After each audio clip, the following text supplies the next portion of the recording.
guys, this is Desmond, and today we're going to talk about my 1963 Corvette and the details of where it's at. So here, let's take a look.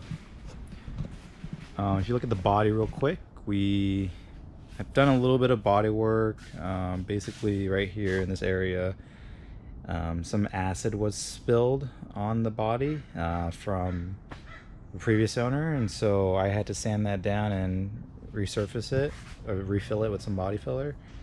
I sanded this area a little bit down, and then just did a little bit of body work. Let's move over to the front. That's kind of where I did some of the major body work, at least for me. There was a hole right here, and I patched it back up with fiberglass material. Working with the fiberglass was not too bad, just a little sticky. And then if you come over here, right here, you see right here, there was a basically kind of like a hole like this, but like right in this part of the fender, or the front fascia of the car, and it went all the way through. It pierced all the way through. So what I did was I put a piece of cardboard behind it as backing, and then I did a fiberglass patch over it and sanded it down and primed it, and kind of this is what you see. Once again, I'm a beginner when it comes to body work, so this is the best I can do. It's pretty not solid, so I'm pretty happy with the way that turned out. Overall, I would like to sand down the whole body, maybe not all the way to fiberglass because I'm not looking for that car show type of paint job, but I would like to get it all primed and painted eventually. Some of the things I've done also in the past was I changed out the old old mirrors that were sitting on this Vette.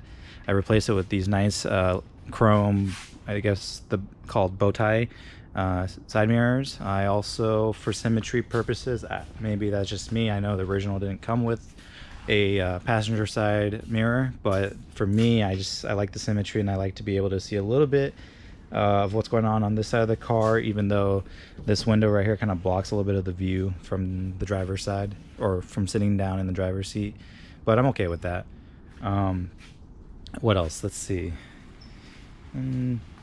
Well, if you go over here to the tires, so these are brand new tires, relatively new, with new wheels. I believe these are rally type wheels. I got them powder coated gunmetal. They're not very clean right now, but this is kind of what. And then I got BF Goodrich radial tires with the white lettering. These I believe are I forgot. Oh yeah, these are 255 60s R15s. And then in the back, I went with something a little bit different. Same brand tires, it's just the size is a little bit different. These are 255 70 R15, and that's just basically this tire has a bigger diameter than that tire down there. Let's move over to this side just so you can see these tires, this tire, and also the front tire here. So I'm overall really happy with the setup. They're wider tires, bigger, and just more aggressive looking. I guess actually one of the biggest jobs we've done on this car was we converted all the drum brakes to disc brakes. And so now I have disc brakes all around, which is great. Can't really show you them without the tires off, but let's see if I can pop the hood. And then I will show you the power booster or brake booster. And now I have power brakes. So here's the engine bay. There we go. And here we are. Here's the master cylinder.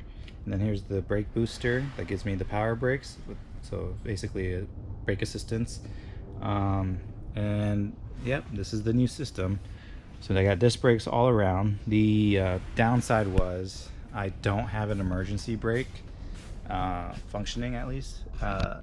If you look down here, the handbrake's right there, but it doesn't work because there's literally no handbrake cables attached to the rear brakes, the rear emergency brakes. I'm gonna have to look into that and get that done later. It's just that the new system isn't compatible with the old 63 handbrake setup. Alright, and then let's see, let's look inside the engine. So I have actually done quite a bit with the engine recently. I did a top-end kit from Edelbrock, the E Street Performance, and it's, it's supposed to give me around 338 horsepower, but I kind of went with a beefier cam, comp cam, Extreme Energy, and so that kind of helped beef it up a little bit even more power-wise. But this is kind of nice. I like the new valve covers from Chevrolet Performance, breather cap, new radiator from DeWitt. So that's supposed to be a really good quality one and direct replacement. New water, new basic cooling system. I got new radiator hoses. I got new, right here, new water pump. And I got new thermostat in there, 180 degrees rated, 180 degrees Fahrenheit. What else? I got new lower radiator hose down over there. New coolant, obviously flushed out and then replaced with new, like Mountain Dew looking coolant, 50-50 ratio. All right, over here we got a brand new alternator. It's still the 3-wire alternator, I believe. And then what else? We got new rocker arms in there. We got new push rods. We got brand new aluminum heads right here. We have a nice cast iron intake manifold. Actually, maybe this is cast aluminum. It's probably cast aluminum. I kept the carburetor the same, the original carburetor, because it's tuned and it worked fine, so I didn't want to switch that out. As far as other engine components, we have new valve springs. Obviously comes with the new heads. And so yeah, this is kind of pretty much where the engine sits as of now. It runs. I've driven it around. It's a little bit of a heating issue. After about 15-20 minutes, starts gradually rising. I had to figure out what's the problem. And then here too, we got the previous owner, thank God, rebuilt the front end suspension. So new upper control arms, lower control arms. Should be new springs also.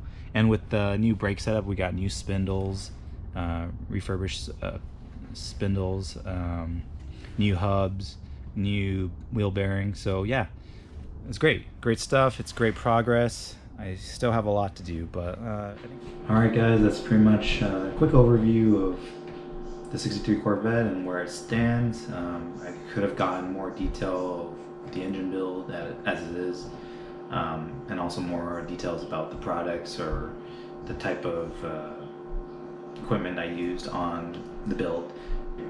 Look out for the next video and stay tuned. Appreciate it.